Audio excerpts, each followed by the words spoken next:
Effectivement, comme vous le dites, donc c'est un poste qui date de très longtemps, mais depuis un certain moment, nous étions tombés sur ce qu'on a pu appeler une vétusté qui a conduit, n'est-ce pas, donc à la fermeture de l'hôpital. Depuis combien principalement depuis une dizaine de mois. Cela fait une dizaine de mois. Et ça a été pénible à l'endroit des populations. Pourquoi? Qui devraient rallier cheval pour se faire soigner. Vous voyez avec la distance, donc ça fait un calvaire. Alors, voilà. Et certainement, les conséquences, c'était quoi? Les conséquences, les conséquences étaient multiples et variées. D'abord, au niveau des femmes enceintes, vous voyez que c'était pénible. Non seulement il y a le village de Fadial qui polarise un certain nombre de villages à l'intérieur, donc ils sont obligés, donc ces gens-là, de rallier Fadial à Charette. Vous voyez ce que ça fait comme tâche. Donc c'était pas facile. Donc il y a 8 villages qui vivaient cette situation. Donc pour se faire soigner ou pour accoucher, il faut rallier Fadial à quelques kilomètres et à Charette. Donc c'était un peu difficile, comme vous le voyez. Total. On note une satisfaction à l'endroit de toute la population, surtout quand le maire qui a toujours été à côté des populations a accepté quand même de prendre en charge cette situation et de manière rapide. Vraiment, c'est un soulagement total à l'endroit des populations. On le remercie de vive voix. jafe-jafe yi bëri na parce que xam nga itam santé dafa di loo xamante ne moo yore doomu aadama wér moom doomu aadama la. donc bu ñu demee ba vraiment faju bi doon problème hôpital bi ñu tëj ko dafay doon loo xam ne di dis ci population bi. maa ngi koy wax sànq ci tubaab am na ñoo xamante ne jegewuñu sax centre bi Fadial ci boppam donc dañuy obligé jóge ci ay village pour mën a bokk ci paj mi pour mën a faju. donc loolu yëpp day doon ay jafe-jafe ci biir ci kaw charrette. xam nga ni ñu koy mais nawet sax rawatina nawet moom da nga dul gis sax lu la yóbbu. donc ku gis atmosphère boobu xam ne vraiment nit ñaa ngi woon ci coono mais yàlla def na itam maire bu bees bi defoon ko soxlaam bu baax a baax balaa muy falu sax nekkoon na coono ci moom ndax moom aussi mu ngi ci gox bi am ay ñoñam ay xaritam moo tax bésu tey bi vraiment bésu bànneex la ci population bi nga xamee ne maire lépp li nga xamee ne soxlaam la woon mooy pose de la première pierre du poste de santé loolu bu amee tey vraiment mbégte bu rëy la ci population bi vraiment ñëpp ngi kontaan. jumtuwaay yi doon fajoo amoon ci bi dispensaire bi tëjee amoon nañ ci problème bu métti comme ni ko ñëpp waxee rek waaye ñu nekk si coono boobu jigéen ñi ak ñëpp fi Mbang Fadial bi yëpp am coono waaye nag bi ñu demee ba coono bi lan la woon dëgg-dëgg.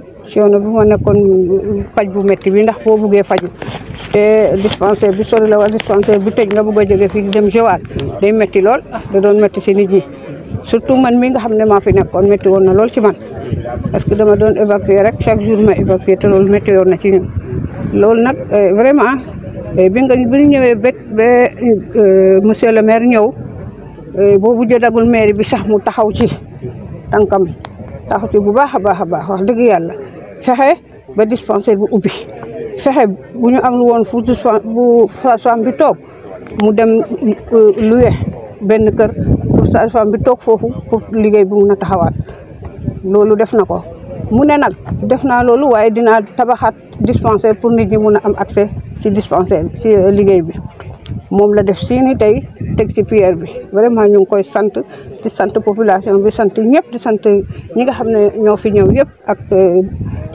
autorités yi di sant tamit sage-femme bi nga xam ne moo fi nekk parce que ku dynamique la koo xam ne fonk na liggéeyam bëgg na liggéeyam te bëgg ci benn taxawaay ñu ngi sant ñëpp di gërëm ñëpp di gërëm monsieur le maire di gërëm ñëpp merci beaucoup. D'abord de présenter les condoléances au village de Fadial suite au décès tragique par accident de 3 jeunes ici dans le village la semaine passée. Donc c'est vrai, on vient de procéder à la pose de la première pierre. C'était une promesse de campagne parce que en campagne électorale, je suis passé, j'ai trouvé que le dispensaire était fermé parce que les bâtiments étaient vétustes.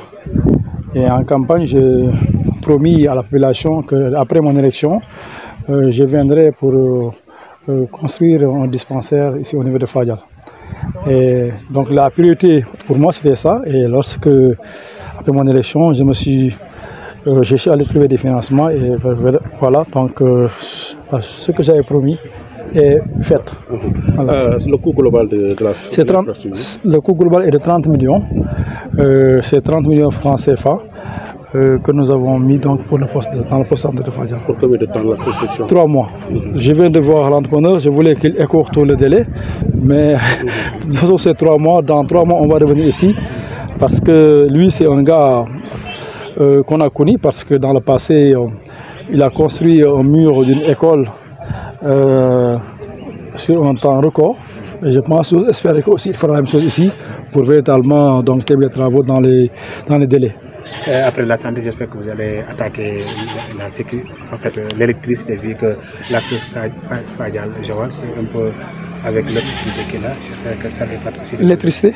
En fait, pour l'électrification rurale. L'électrification rurale, oui, là c'est pour les villages, parce qu'actuellement il y a certains villages qui ont déjà l'électricité. Peut-être à Ndiarogne et à Ndiarogne.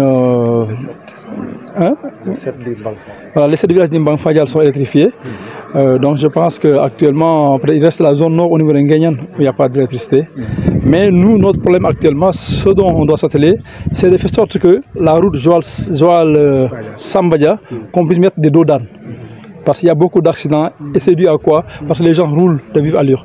Donc ce que dès lundi, je vais créer à la route pour qu'on puisse mettre des dos d'âne donc tout autour donc de la route entre Joal et Sambadia.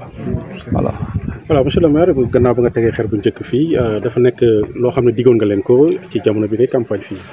waaw di d'abord ngeen may ma jaale waa Fadial si dëj bu métti bi nga xam ne am na ñetti xale kenn ki 19 ans 20 ans 35 ans gaañu ci accident loolu lu métti la ci dëkk bi di jaale seeni waajur di jaale waa dëkk bi ci loolu nga xam ne moo am fii Fadial di ñaan yàlla xaare àjjana.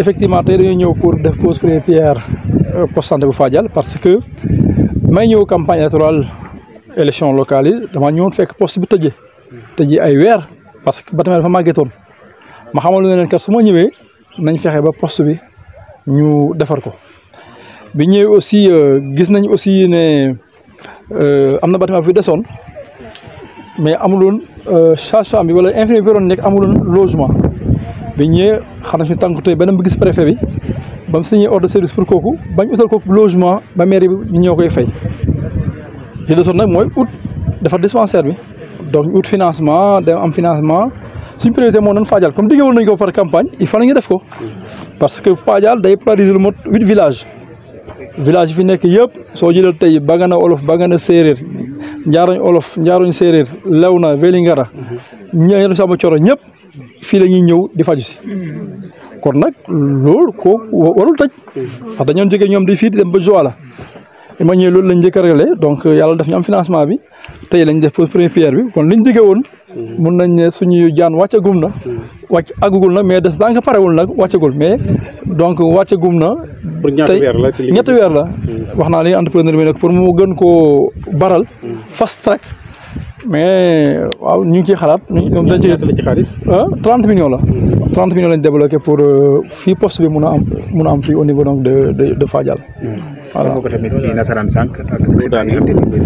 waaw accident yi bëri na moo tax dès lundi nañ bind AGEROUTE pour ñu def ay doodaan parce que diggante Joal ba Sambadia gars yi ni ñuy dawee dafa am doole mais rax ci doole aussi diggante Fadial ba Sambadia àll bi yëpp ay garab la dañoo sës donc garab il faut ñu xool ak mairie Sambadia mairie wu Fimela nu ñuy def ba garab yooyu ñu jëm ko wàññi ba nga xam ne au moins nit ñi dañ mën a daw te doo di nga gis fi ngay jëm te doo am benn problème parce que loolu mooy problème fi mu nekk nii donc loolu mooy li nga xam ne wax dëgg yàlla def nañ ko ci wàll woowu. yoon wi tamit lëndëm na de comme ni defaloon ko ay lamp ci yoon bi. waaw yoon wi moom xam nga lampadaire yaa ngi ñëw yàlla def na ngeen bokk na ci bi ñëwee aussi dox nañ loolu ba ngeen bokk na ci programme lampadaire yi incha allah dina ñëw te Fadial dina bokk ci lampadaire yooyu ba nga xam ne mbedd yëpp yi ne ci tali bi dañu am courant.